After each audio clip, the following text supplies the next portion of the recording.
नमस्कार दोस्तों, मैं हूं तारा सिंह तोमर और आप देख रहे हैं मेरा यूट्यूब चैनल सांची बात टीएस तोमर के साथ।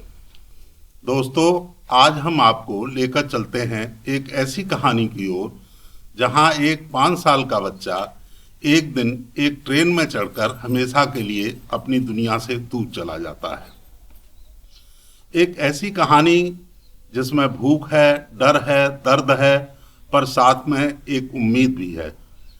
एक ऐसा सफर जो खंडवा मध्य प्रदेश के एक छोटे से गांव के एक गरीब मोहल्ले से शुरू होकर कोलकाता की भीड़ और ऑस्ट्रेलिया की चमक और फिर वापस गणेश तलाई की उसी टूटी मिट्टी वाली गली तक पहुंचता है, जहां एक माँ 25 वर्षों तक रोज अपने बेटे के वापस लौटने की राह देखती है।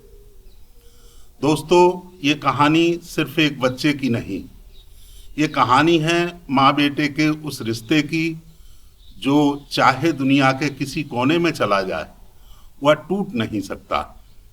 ये कहानी है सारू ब्रायली की। साल 1987, मध्य प्रदेश का एक छोटा सा शहर खंडवा। आपने कभी किसी रेलवे स्टेशन के बगल में बनी झुग्गियां देखी ही होंगी। सामने पटरियां, पीछे टूटी ईंटों के मकान, बगल में नाला और घर की दीवारों पर कच्ची मिट्टी की खुशबू। बस एक ऐसा ही घर था मुंशी और कमला का। एक साधारण परिवार था। गुड्डू, कल्लू, सारू और छोटी बहन शकीला।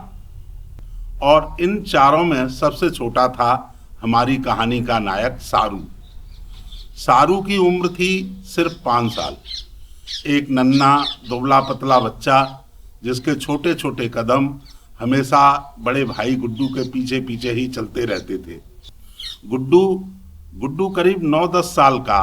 उसकी जिम्मेदारियां इतनी थीं जितनी आजकल किसी बड़े आदमी पर भी मुश्किल से होती हैं। कभी स्टेशन पर पानी बेचता, कभी किसी दुकान पर काम करता, कभी लोगों के बैग उठाकर थोड़े पैसे कमा लेता। और सारू तो बस गुड्डू की परछाई था। जहां गुड्डू जाता वह पीछे पीछे दौड़कर पहुंच जाता। उनका घर बहुत ही गरीब था। दिन में एक वक्त का खाना मिलेगा या नहीं ये भी तय नहीं होता था। कई बार तो भूखे पेट ही सो जाना पड़ता था। लेकिन गरीबी के बीच भी इस परिवार में एक चीज बहुत थी और वह था एक दूसरे के प्रति अटूट प्यार, खासकर माँ कमला का। वो कितनी भी परेशान क्यों ना हो, लेकिन अपने बच्चों को देखकर वह सदा मुस्कुराती रहती। सारू अपनी माँ का बहुत ही दुलारा था। उसकी आंखों में हमेशा चमक रहती थी, मासूमियत रहती थी और इन्हीं आंखों में कहीं न कहीं भविष्य की एक ऐसी कहानी छुपी थी जिसे दुनिया सालों बाद सुनेगी। दोपहर का समय था। माँ घर पर थी। गुड्डू और सारू स्टेशन की ओर निकल पड़े। गुड्डू रोज कुछ काम करने जाता था। उस दिन भी वही सोचा, चलो कुछ मिलेगा तो पैसे आएंगे, नहीं तो वापस लौट आएंगे। स्टेशन पर हमेशा की तरह चहल पहल थी। गुड्डू ने सारू से कहा, तू यहीं बैठ, मैं देखता हूँ शायद कुछ मिल जाए। लेकिन सारू कहाँ मानने वाला था।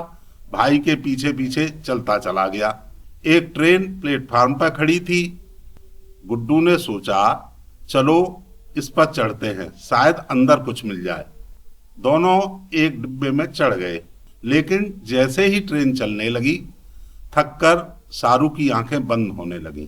उसने गुड्डू से कहा, भैया मुझे नींद आ रही है, पर जगा देना। गुड्डू बोला, हाँ हाँ तू सो जा, मैं हूं ना। और सारू सो गया। ट्रेन तेजी से आगे बढ़ती रही।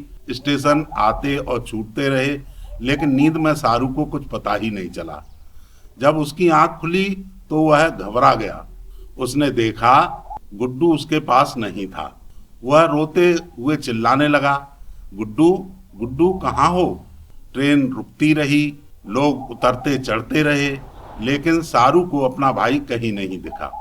उसकी दुनिया एक झटके में ही उलट गई थी। रात भर ट्रेन में सोता रहा। सुबह जब आंख खुली तो देखा कि वह एक बहुत बड़ी स्टेशन पर था। कई दिनों तक सारू अलग अलग ट्रेनों में बैठता रहा, उतरता रहा, दौड़ता, चढ़ जाता। वह सिर्फ एक ही नाम बोल पाता था, गुड्डू। गुड्डू मेरा भाई है। वह अपना गांव नहीं जानता था, अपनी माँ का नाम नहीं जानता था, अपना पूरा नाम भी नहीं जानता था।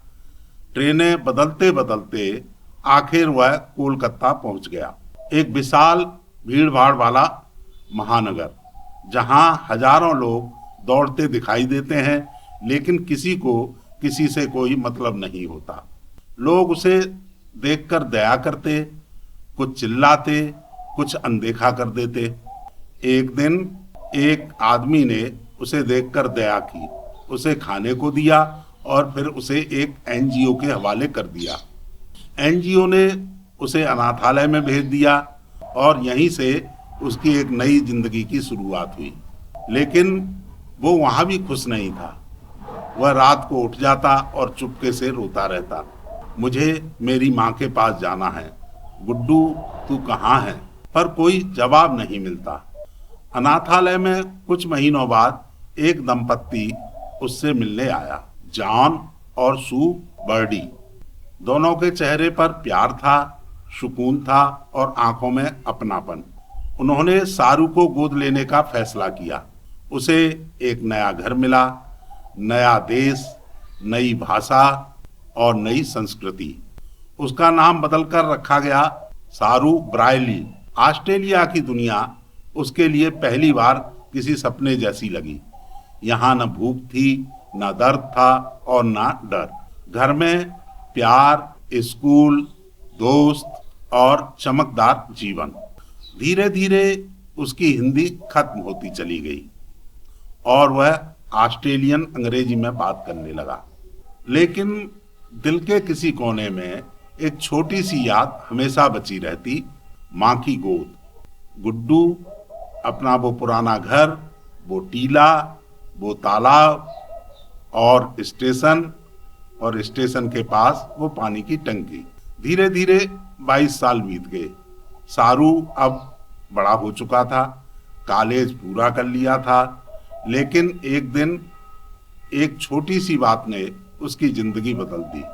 वह दोस्तों के साथ बैठा था, बातों बातों में किसी ने कहा, क्या तुम्हें कभी अपने पुराने घर की याद नहीं आती है? और यह सुनते ही जैसे किसी ने एक बंद दरवाजा खोल दिया हो। सारू की आंखों के सामने पुरानी यादें तैरने लगी। माँ का चेहरा, गुड्डू की मुस्कान, घरों की लाइन, पानी की टंकी, स्टेशन, तालाब। वह रात भर सो नहीं पाया। दिल में एक ही सवाल, क्या मेरा परिवार आज भी जिंदा है? और बस यहीं से फिर शुरू हुआ एक नया सफर, जिसने दुनिया को हैरान कर दिया। वो गूगल अर्थ की मदद से अपने घर की तलाश में जुट गया। साल 2009। सारू ने अपने लैपटॉप पर गूगल अर्थ खोला। उसने सोचा, मुझे याद है कि मैं किसी बड़े शहर में ट्रेन से उतरा था और वो शहर शायद कोलकाता था। तो उसने कोलकाता को केंद्र मानकर चारों दिशाओं में सैकड़ों किलोमीटर तक के इलाके स्कैन करना शुरू कर दिए। यह काम इतना आसान नहीं था, क्योंकि उसे न गांव का नाम पता था, न राज्य, न स्टेशन। बस कुछ धुंधली तस्वीरें थीं, एक गोल सा तालाब, एक ऊंची पानी की टंकी, एक रेलवे लाइन और पास में मिट्टी के घर। वह रोज घंटों बैठकर ट्रेनों की संभावित दूरी, स्पीड, समय सबका अंदाज लगाता। कई दिन, कई महीने, कई बार हार मानने जैसा होता, लेकिन वह खोजता रहा। इसी कोशिश में 3 साल निकल गए। एक दिन वह स्क्रीन पर एक जगह आया, बुरहानपुर, और जैसे उसके अंदर कुछ हिल गया। सारू ने उस इलाके को जूम इन किया और जैसे ही उसने एक गोल तालाब देखा, उसका दिल जोर जोर से धड़कने लगा। वह चिल्लाया, यस यस, ये वही है। फिर उसे एक पानी की टंकी दिखी, रेलवे लाइन, फिर छोटी छोटी गलियां, सब कुछ वैसा ही था जैसे बचपन की धुंधली यादें। और फिर उसे किसी ने बताया, यहाँ एक इलाका है गणेश तलाई। सारू समझ गया यही उसका घर है। जनवरी 2012 सारू ऑस्ट्रेलिया से भारत की फ्लाइट में था। फिर दिल धड़क रहा था, डर, उम्मीद, उत्साह, भावनाओं का तूफान। दिल्ली से सड़क मार्ग से वह खंडवा और फिर बुरहानपुर पहुंचा। रास्ते भर वह सोच रहा था, क्या मेरी माँ जिंदा होगी, क्या मेरा घर मिलेगा, क्या वे सब मुझको पहचान पाएंगे। वह स्टेशन पर गया, वही स्टेशन जहां बचपन में वह आखिरी बार था। उसने तालाब देखा, पानी की टंकी देखी, फिर उन गलियों में मुड़ा जहां वह कभी दौड़ा करता था, और फिर वह एक घर के सामने जाकर रुक गया। टूटा फूटा पुराना मकान, उसी जगह, उसी तरह जैसे उसे याद था। एक पड़ोसी महिला बाहर आई। सारू ने कुछ पूछा, लेकिन महिला उसकी भाषा को पहचान नहीं पाई और वह हिंदी बोल नहीं पा रहा था। बाद में महिला ने एक ऐसे पड़ोसी को बुलाया जो टूटी फूटी अंग्रेजी जानता था। पड़ोसी से उसने पूछा कि इस घर के में जो लोग रहते थे वो कहाँ हैं, और उसने अपनी तरफ इशारा करके कहा, आई एम सारू। तब पड़ोसी ने उससे कहा, रुको मैं अभी बताता हूँ, और पड़ोसी उसे वहीं रोककर आगे बढ़ गया। लगभग 5 मिनट बाद वह पड़ोसी उसके साथ आया और उससे बोला, चलो मैं तुम्हें तुम्हारे घर लिए चलता हूँ। पड़ोसी दौड़कर एक घर के अंदर गया और कुछ मिनट बाद बाहर 3 महिलाएं आईं, और फिर उसके बाद जीवन का सबसे भावुक दृश्य सामने आया।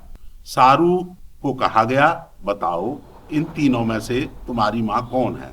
वह स्तब्ध था, आंखों में आंसू थे, लेकिन वह किसी को पहचान नहीं पा रहा था। 3 में से एक महिला आगे आई। उसने कांपते हाथों से सारू के चेहरे को छुआ, फिर धीमे से पूछा, सारू, तू सारू है ना? और अगले ही पल वह जोर से रो पड़ी। उसने बेटे को कसकर गले से लगा लिया। सारू की आंखों से भी आंसू बह रहे थे। उसने माँ की पीठ पकड़कर कहा, माँ मैं आ गया, आपका सारू वापस आ गया। माँ उसकी बात तो नहीं समझ पाई, लेकिन उसने आंसुओं से उसे सब कुछ समझा दिया। पूरा मोहल्ला इस दृश्य को देखकर रो पड़ा। 25 साल से जो माँ रोज दरवाजे की ओर देखती हुई किसी का इंतजार करती थी, वह इंतजार आज पूरा हो गया था। लेकिन इसी खुशी के बीच एक बहुत बड़ा सदमा भी मिला। गुड्डू अब इस दुनिया में नहीं था। सारू को बताया गया कि उसके खोने के सिर्फ 1 महीने बाद वह ट्रेन हादसे में मर गया था। ट्रेन के ट्रैक पर उसकी लाश 2 भागों में कटी हुई मिली थी। सारू यह सुनकर टूट गया। उसने रोते हुए कहा, भैया मैं तो लौट आया, पर तू नहीं लौटा। सारू ने 11 दिन भारत में बिताए। उसने माँ के लिए एक नया घर बनवाया, अपने सारे भाई बहनों को तोहफे दिए, लेकिन एक समस्या थी, भाषा। सारू अंग्रेजी बोलता था और परिवार हिंदी। तब एक पड़ोसन शहनाज चिश्ती ट्रांसलेटर बनी। उन्होंने दोनों की बातों को जोड़ दिया। माँ ने बेटे का हर शब्द सुना। सारू ने माँ के हर दुख को महसूस किया। सारू ने कहा, मेरे 2 परिवार हैं, एक जिसने मुझे जन्म दिया, दूसरा जिसने मुझे जीवन दिया। वह आज भी ऑस्ट्रेलिया से अपनी भारतीय माँ की देखभाल करता है, हर महीने पैसे भेजता है, हर त्योहार पर वीडियो कॉल करता है। उसकी कहानी पर लॉयन नाम की एक फिल्म बनी जो ऑस्कर तक पहुंची। आज यह कहानी दुनिया भर में उम्मीद और तकनीकी के चमत्कार का उदाहरण है कि अगर इरादा मजबूत हो तो असंभव भी संभव हो जाता है। माँ के प्यार की कोई सीमा नहीं, और ना समय, ना दूरी, और ना ही मौत भी उसे हरा सकती है। ये कहानी एक बेटे के लौट आने की नहीं, ये कहानी है एक माँ के दिल की पुकार की, जो 25 साल बाद भी बेटे को घर खींच लाती है। दोस्तों, अगर हमारी ये कहानी आपको पसंद आई हो तो इसे शेयर करें, क्योंकि ऐसी कहानियाँ हमारी सोच और हमारे जीवन के प्रति हमारे नज़रिए को बदल देती हैं। तो इसी के साथ दीजिए मुझे इजाज़त। नमस्कार, धन्यवाद।